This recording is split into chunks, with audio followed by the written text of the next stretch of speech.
Welcome to News Watch this Tuesday, the 17th of May, 2022. Thank you so much for joining us for the latest news. I'm Tony Omondi and our sign language interpreter is Boniface Murithi. Now, just a day after Wiper Party leader Kalonzo Musyoka ditched the Azimio la Umoja, opting to run for presidency under his Wiper Party, leaders from Ukambani region have faulted Kalonzo Musyoka's move to ditch the coalition and now to run against Raila Odinga. The Ukambani leaders, led by Governor Charity Ngilu of Kitui, Kivutha Kibwana of Makueni and Machakos gubernatorial aspirant Nzioka Waita, accused Kalonzo of insincerity and betraying the community's resolve to get a slot in the next government. The leaders spoke during a consultative meeting of the region's aspirants contesting for various elective seats under the Azimio la Umoja One Kenya coalition. There comes a time when the interests of a nation are greater than the interests of an individual. And today we are at that point where the interests of our country, Kenya, are bigger than the interests of the people of Ukambani. And the interests of the people of Ukambani are bigger than the interests of one individual. You cannot do the same thing over and over and expect different results. Na tunashukuru sana na Raila Amolo Odinga ametambua vile Wakamba wamesimama na yeye. Lakini kwa wakati huu imefika wakati ambao lazima tupige hesabu tofauti. Siku hiyo 12 mwezi wa 3 tulienda Jacaranda. Hapo Jacaranda na kulikuwa watu wengi, sijaona watu wengi namna hiyo, maelfu na elfu ya watu. Na yeye mwenyewe akasema, na msikie hii, akasema mimi, my brother Raila Amolo Odinga, I am going to support you for the 3rd time, unconditionally. Unconditionally. That was the word. Akusema, lakini nikusupport, nipatie hii na hii na hii. The message to Stephen is we are in Azimio, the community is in Azimio. Please come back to Azimio when there is time. When there is time, underlined. When there is time, so that we can work together, because we want the community to be part of the we. Moving on, independent presidential aspirant Reuben Kigame has unveiled Irene Ng'endo Kamau as his running mate in the forthcoming August 9th general election. This comes just a day after Azimio la Umoja One Kenya Alliance presidential candidate Raila Odinga picked Martha Karua as his running mate. Speaking during the unveiling of Ng'endo in Nairobi, Kigame said Kenyans have been taken for a ride in the current and previous governments, and his mission, if he clinches power, will be to rebuild the country and stop what he terms as economic bleeding by minimizing the loans that the government borrows and reducing the tax that Kenyans pay. Our reporter Kennedy Kimani has more on this story. Ladies and gentlemen, Irene Ng'endo Kamau is my running mate. Reuben Kigame is the latest presidential candidate to pick a woman as a running mate, just a day after Azimio presidential candidate Raila Odinga chose Martha Karua as his deputy president designate. Kigame, who is an independent aspirant, settled on Irene Ng'endo Kamau as his running mate, saying that a time has come to rebuild the nation and restore the dignity of Kenyans. Guided by the philosophy of Maadili, Utu and Maendeleo, which in English translates into values, humanity and development, Kigame's running mate Irene Ng'endo said she will leave no stone unturned in the quest of serving Kenyans. This is a moment of inclusion.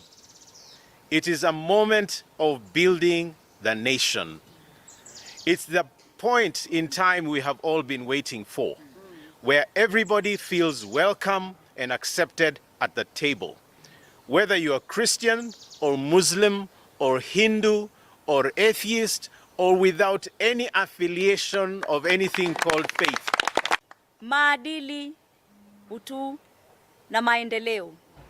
That is our philosophy. People come first. Tunajenga Mkenya. Tunajenga Mkenya. Tunajenga Mkenya. And I thank God. I promise to serve my president with humility. I promise to serve with every effort I have. I will leave no stone untouched and unturned in my quest in the service, wherever God shall take us. If he gets to power, Kagame says he will stop what he terms as economic bleeding by minimizing the loans that the government borrows and reducing the tax that Kenyans pay. We are losing too much. The president said about 2 billion per day. That's a lot. We want a nation where we stop losing money because we have so much. We also want a nation where we don't borrow carelessly. You know, we are borrowing from very high interest settings. And we are also borrowing locally. So we are taking the money Kenyans should have. We want a government that is responsible, but even when we borrow, and I hope we minimize borrowing, that we can use what we borrow for the projects the money is borrowed for. Borrowing is not bad in itself, but we have lost so much as we did so little. And then we want, as much as possible, a reduction in the tax rates. Kenyans are paying too much tax. And some taxes you don't even understand. It's like giving with one hand and taking with the other hand. In his first quest for the presidency, Kagame says he aspires to bring hope to the country and unite a deeply divided nation. Kennedy Kimani, Hope TV Newswatch, Nairobi. Meanwhile, the Safina Party presidential candidate Jimmy Wanjigi has unveiled Willis Evans Otieno as his running mate in the August polls. Willis Otieno is a lawyer and a former aide to Raila Odinga. While making the announcement, Wanjigi expressed confidence that they will win, asking Kenyans to turn out in large numbers to vote, adding that Otieno's passion for socio-economic rights, community empowerment, and his extensive political experience is a huge boost. As Tess Njenga now reports, the Safina Party leader said that the country does not just need an experienced president, but a fresh leader who can bring change into the country. As the political drumbeats get louder, Safina Party presidential candidate Jimmy Wanjigi today unveiled Willis Otieno as his running mate. Wanjigi hailed Willis as a close friend who has youth interests at heart. Wanjigi expressed confidence that they will clinch leadership in August, saying that he will mobilize the youth who make up 80% of the nation's population. This young man I'm going to unveil stood with me during times of tribulation of this regime. Stood with us when we were championing the cause of a canon in 2017. A canon for all Kenyans. Has been part of a reform agenda on the African continent, legally. Electoral processes been in the forefront. Represented the current president of Mozambique when they were having big disputes, armed disputes, was in the forefront of ensuring peace in that wonderful African nation. He is a friend, a dear friend, who I can tell you has had my back and would have your back many times over. Wanjigi also said that the upcoming elections should not be about positions, but about the welfare of Kenyans. We don't want to just change the monkeys in the forest. We want to change the forest. We want to show them who think they can panga us, who can manipulate the entire system, including media, to market themselves as the only alternative. That we Kenyans, 99% of us, are the true alternatives of this nation. So don't tell us we need experience. Your experience, we have seen the results of your experience. We are living it. In his acceptance speech, 39-year-old Willis Otieno said that they are the right leadership package for the country, asking Kenyans to stop recycling the same leaders who have failed to deliver results. We must fearlessly and courageously stand up and have our voices heard. If we continue on the same trajectory, this country is going down. There is no special formula for government. Government is about ideas. What are the ideas that we bring to the table? Otieno, who is an advocate by profession, headed ODM leader Raila Odinga's campaigns ahead of the 2017 elections under the National Super Alliance, NASA. Reporting for Hope TV News Watch, I'm Tess Njenga.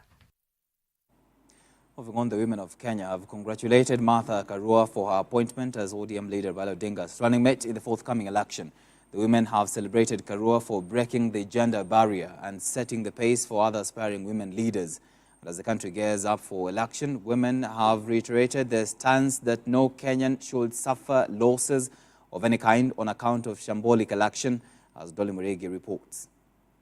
A little over 6 decades ago, in 1958, Honorable Jemima Geshaga was nominated to Kenya's Legislative Council and became the first woman to serve in Parliament, albeit briefly because she was compelled to step down for a man. Regrettably, she did step down. Since then, Kenyan women have struggled to gain access to the decision-making table and inclusion in all leadership spaces with very little success. The nomination of Martha Karua as the first female running mate and potentially the first deputy president of Kenya marks yet another milestone in the history of the country. In between, the country had seen several women rise to various positions, including the recent appointment of the first ever female Chief Justice in Kenya, Martha Koome. When the Honorable former Prime Minister, Honorable Raila Odinga, and leader of the Azimio Coalition announced the appointment of Honorable Martha Karua, no serious person in this country questioned our credentials,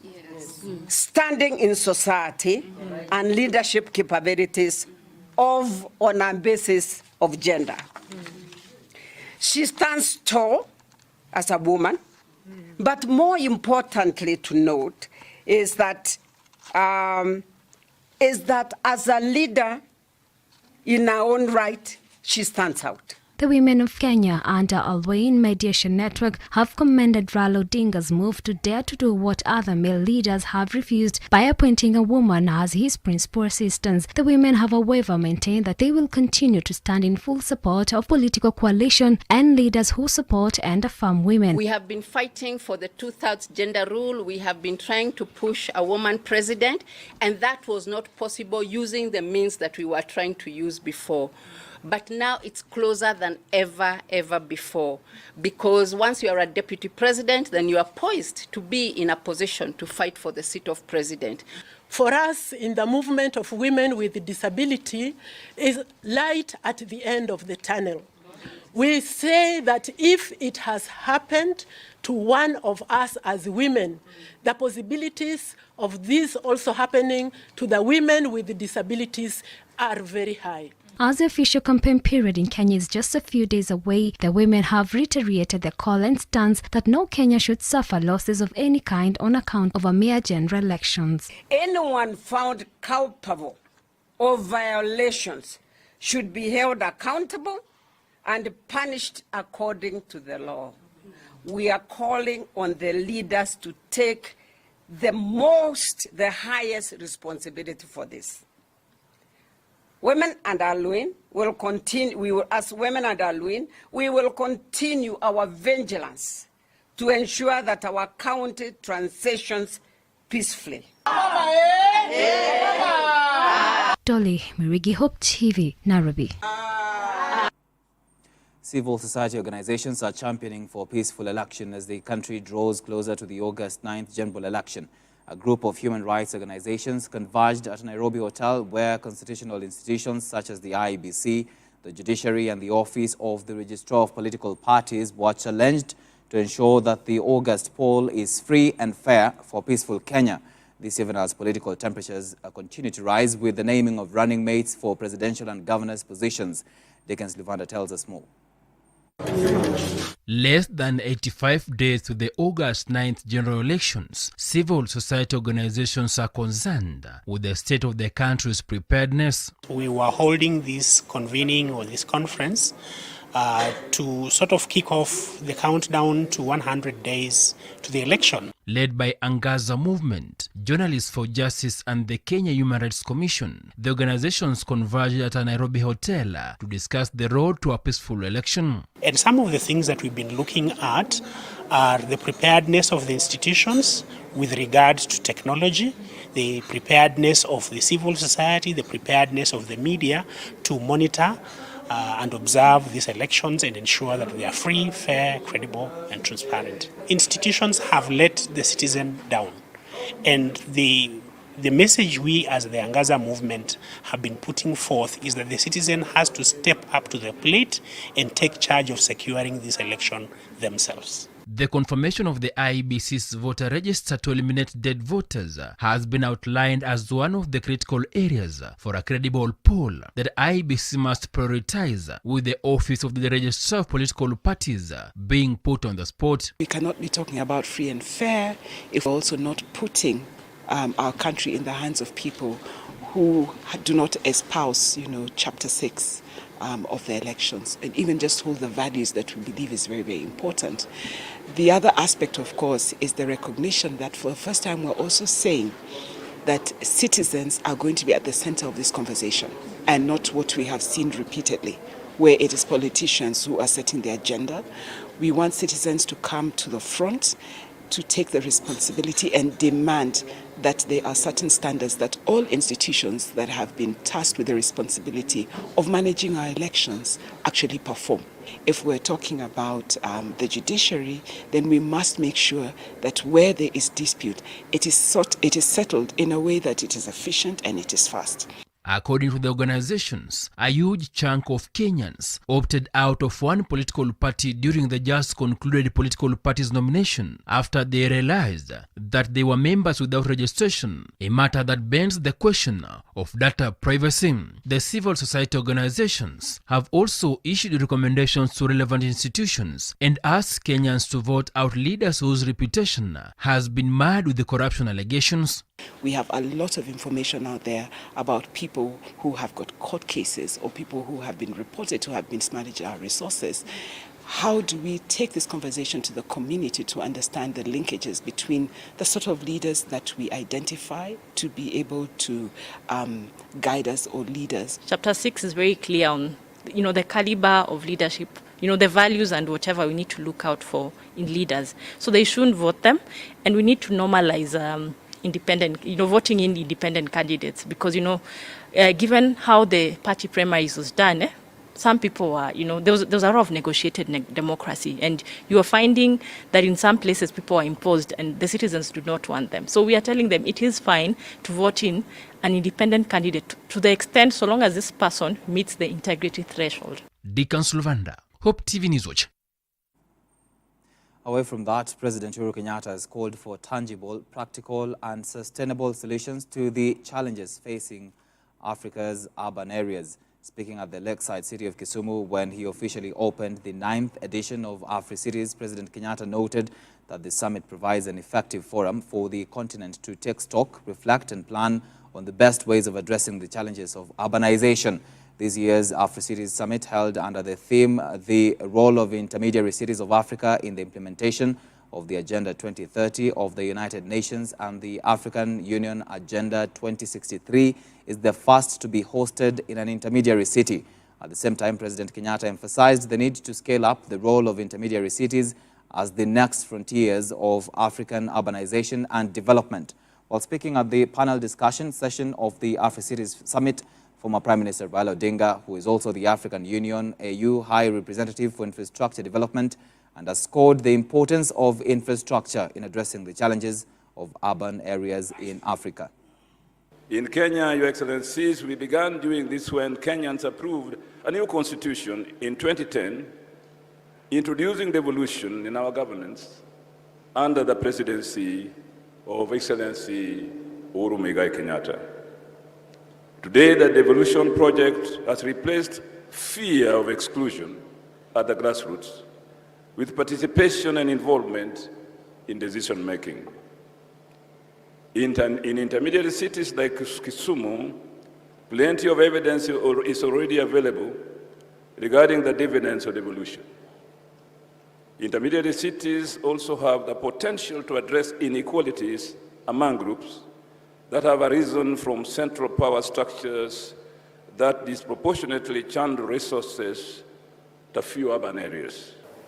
Africa has a need for more investment in infrastructure development. There is capacity deficiency. It is estimated by African Development Bank that Africa needs about $170 billion per annum to be able to meet our infrastructure needs. So the deficit stands at about $110 billion. And that's why I have proposed the establishment of African Infrastructure Fund. And we've been working here with several institutions to create this fund. This must be a decade of action. The time is ripe for scaling up our efforts in support of intermediary cities and also in promoting greater synergies between local, national, and international efforts geared towards accelerating the realization of our SDGs.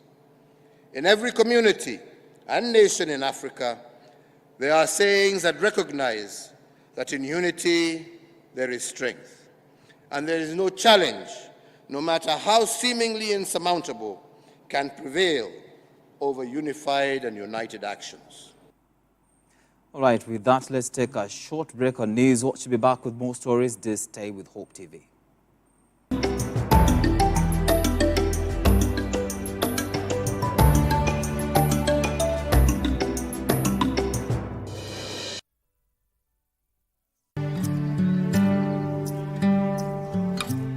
Join John Carson every weekday as he takes us on a journey through the Bible.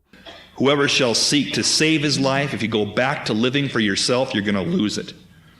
But whoever shall lose his life, give up his life for my sake, he shall preserve it. Enjoy interesting, knowledge-packed, yet simple teachings through his humor and in-depth understanding of God's Word. The last people that tried to put God in a box, literally, he rose again. He wouldn't stay in their compartment. If God was small enough for me to figure out, he wouldn't be big enough for me to worship. Tune in to Hope TV for John Carson every 10 p.m., 4 a.m., and 10 a.m. weekdays on Hope TV, where you look and live.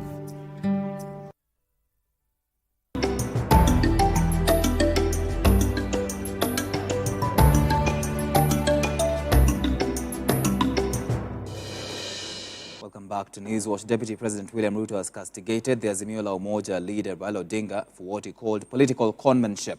Speaking after attending Rigathi Gachagua brothers' funeral, Ruto accused Odinga of scuttling Jubilee's Big Four agenda as well as NASA coalition. Ruto has at the same time rooted for the Kenya Kwanza Alliance and the bottom-up economic model, saying top among his priorities is job creation and revival of the economy. I want to say that we are aware that the naming of a woman is meant to mislead women or tell women that, look, let's go this way.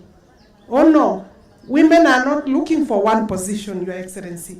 We are looking for equal participation and possibly 50%.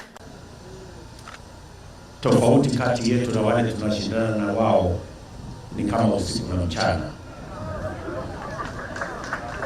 Wale tunashindana na wao wanatuambia hadithi za jana na juzi.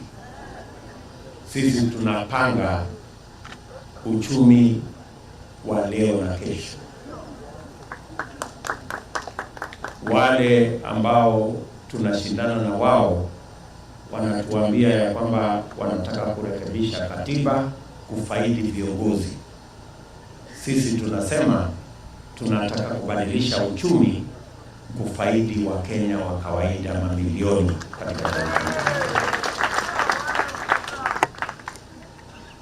Na hapo ndipo tofauti iko. So Wakenya wako sasa na uhuru wa kuchagua. Aidha watachagua watu wa jana na juzi, ama sisi tunapanga leo na kesho. Kisauni Member of Parliament Ali Menda Mbogo is on the government's watch list for allegedly making insightful remarks. This is according to Mombasa County Commissioner John Otieno. Speaking at his office, Otieno said Mbogo's remarks during a Wiper Party campaign in Mombasa last Friday were likely to spur tensions in the coastal region. Security operators in the county are on high alert, even as they pursue other politicians believed to have made inflammatory remarks. Otieno has warned politicians to tone down their rhetoric and conduct peaceful campaigns towards the general election. We want peaceful political campaigns, peaceful elections, so that wananchi wanaweza kupata nafasi ya kupiga kura na kuamua ni nani atakuwa kiongozi bila kushurutishwa kwa njia yoyote ile. Tumekuwa na wanasiasa fulani ambao make statements that are inciting, and I want to appeal to them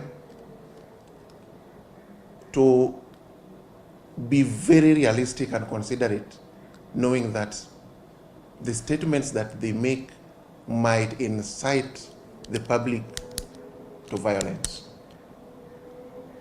We have had political rallies here.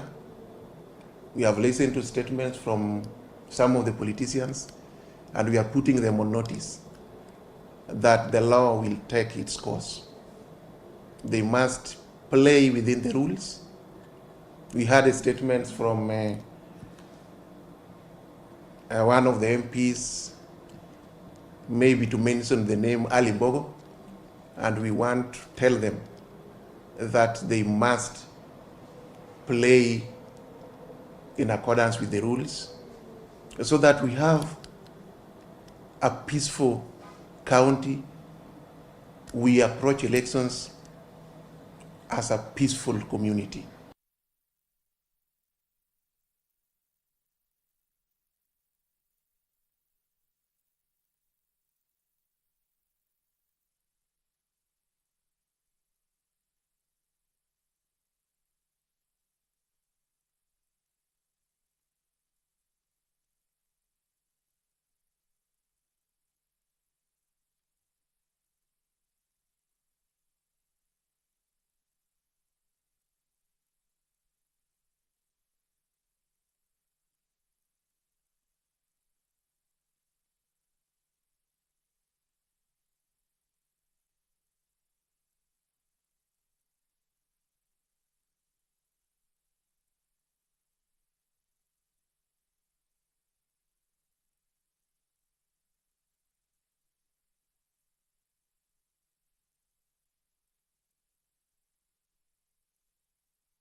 Right, I do apologize for that technical hitch there. Still at the Coast, Mvita Member of Parliament Abdul Samad Sharif Nasir has unveiled former journalist Francis Doya as his running mate in the Mombasa governor race. Nasir of ODM, who was aspiring to take over from Governor Hassan Joho, has already served his two constitutional terms, made the announcement at Serani Hall in a ceremony attended by his supporters and local leaders under the Azimio la Umoja One Kenya Alliance coalition. Doya worked as a journalist with the Nation Media Group for years before he was appointed by Governor Joho to serve as county executive for lands in 2013.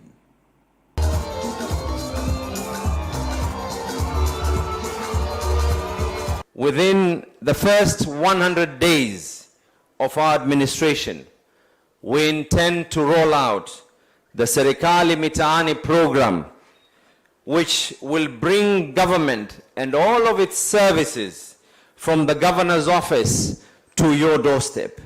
We want to make sure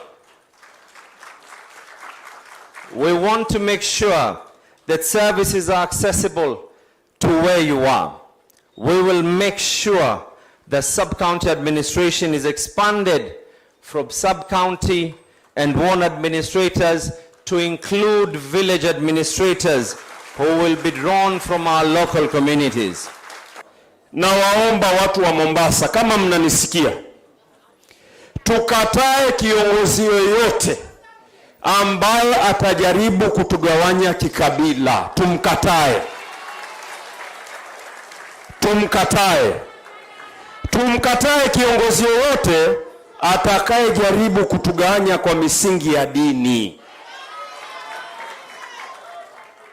Kwa sababu vitu viwili vimetushikanisha: dini zetu na makabila yetu. This is the richest heritage Mombasa has. Let's retain it and maintain it.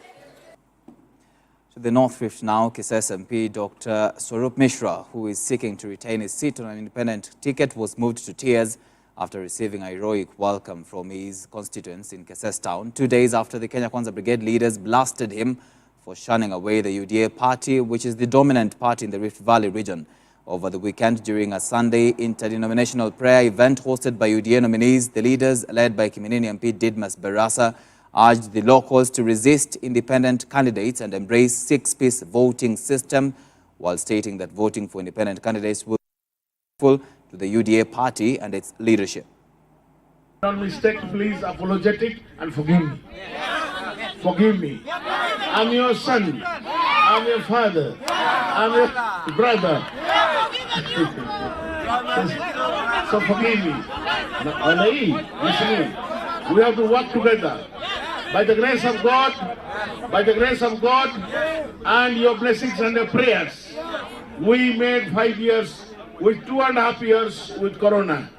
We worked only 2.5 years. By the grace of God. Today, if we get another chance, 100% literacy rate. 100% literacy rate, the first constituency in Africa. No son and daughter of Kalenjin and Kisses will be without education. By the grace of God. Number 2, 100% electricity, 100% water, 100% road. Away from that, parents have been challenged to champion technical and vocational education and training TVET courses to help learners acquire relevant skills favorable to the local and international labor markets. Rift Valley Institute of Business Studies Chairman John Kimemia Gitau said technical training plays a vital role in strengthening the country's economy. Speaking during the 11th graduation ceremony at the Institute's ground in Nakuru, Gitau argued that technical and vocational training holds the answer to economic challenges such as unemployment. During the ceremony, 431 graduates were awarded certificates and diplomas. The bulk of the jobs that are there in this country are not at the university level, because universities, it's very good to go to university. I cannot tell anybody not to go to university, but what we are taught at the university is highly theoretical. And now we need technical skills, technicians who can do the work on their hand. We have a problem with our academic structure, and as parents, I'm a parent, as a parent, we have a problem which we inherited from our old academic system, because our academic system was geared towards what we call the white-collar job. Somebody who is an A student, the only thing you want that student to go and do is to do medicine, to do engineering, and to be a lawyer. Forgetting that there's many other industries, we need people to go in the manufacturing field. More than 300,000 youth will benefit from software development training in the next 5 years in a program that aims to curb unemployment in both urban and rural areas. According to the Chief Executive Officer of the Power Learn Project, a technology company that is undertaking the project, Albert Kimani, the Kenyan youths will be part of the 1 million youth from Africa who will be empowered through training during the period. Speaking at Matibabu College in Ukwala Town, Siaya County, during the launch of the program, Kimani said that the youths will be trained on web development and how to use the modern communication tools to create self-employment. We are targeting to recruit 1,000 youths across the western region, and that's just for the first cohort.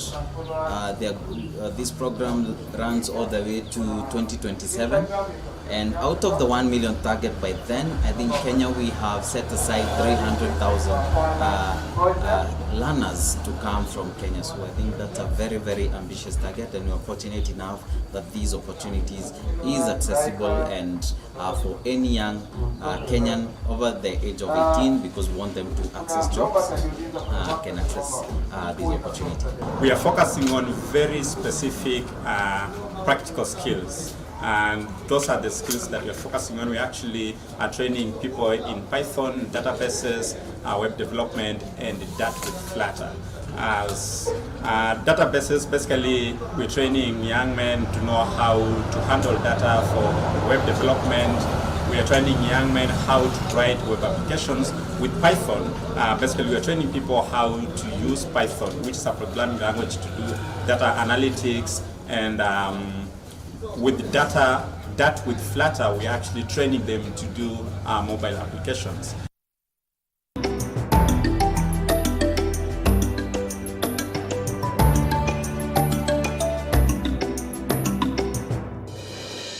Hope TV is now available on GoTV Channel 103, Zuku Channel 873, Signet Channel 817, and StarTimes Channel 026.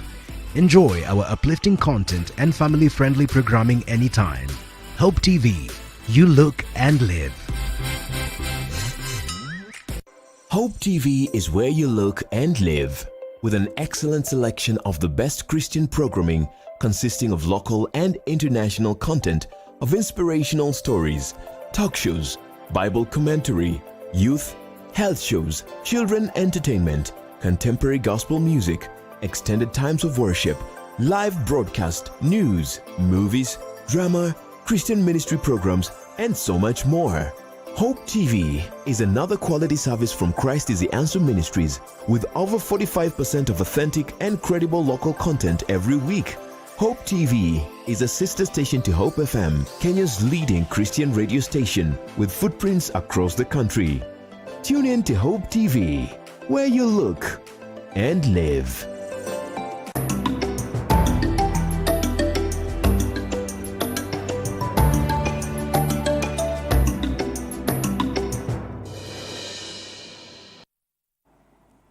Welcome back. Let's look at business news now. 10 million shillings has been raised through the 4-day Mount Kenya climbing expedition by Tourism and Wildlife Cabinet Secretary Najib Balala.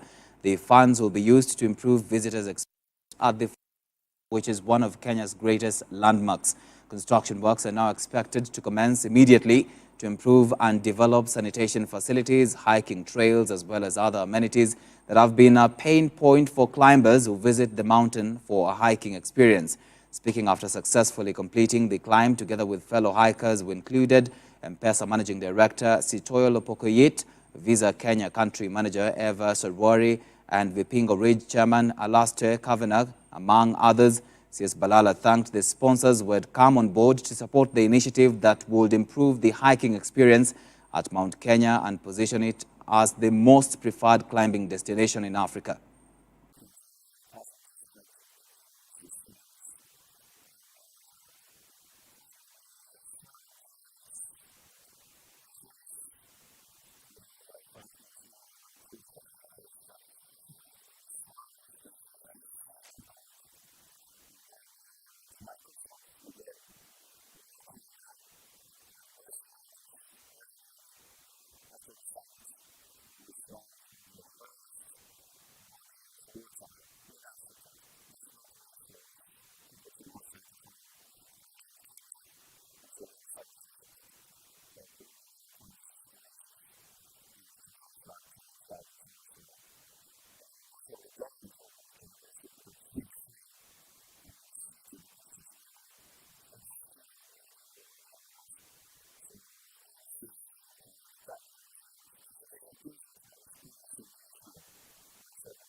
A B2B e-commerce company, Twiga Foods, has launched Twiga Fresh, a new subsidiary that is focused on modern and commercial farming to help supply informal retailers and urban consumers with lower cost, better quality and safe food.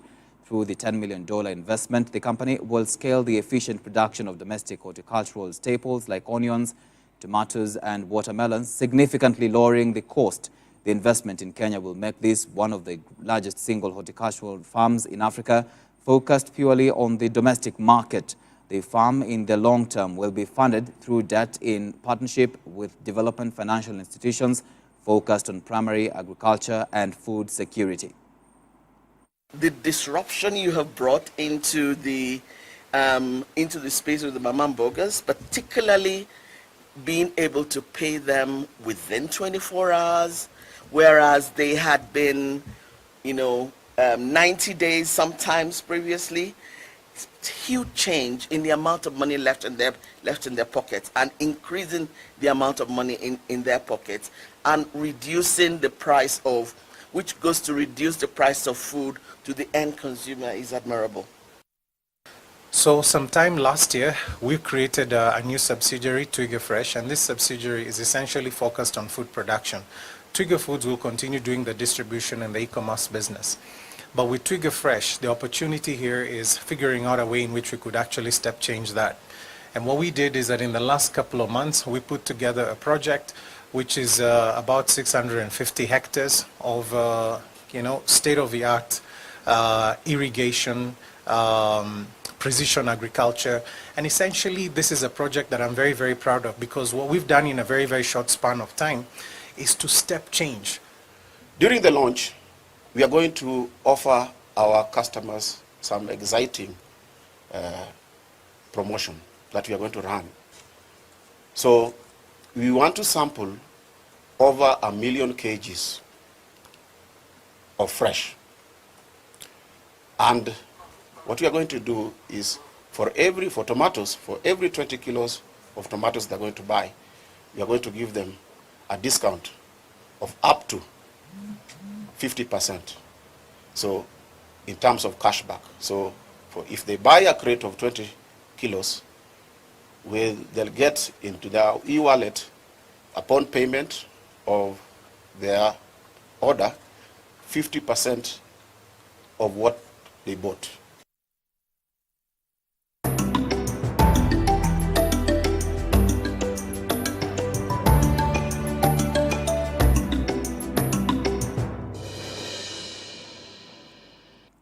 And to some sports news now, Kakamega Homeboys were dealt a blow after they lost 3 points in their push to win their maiden FKF Premier League title.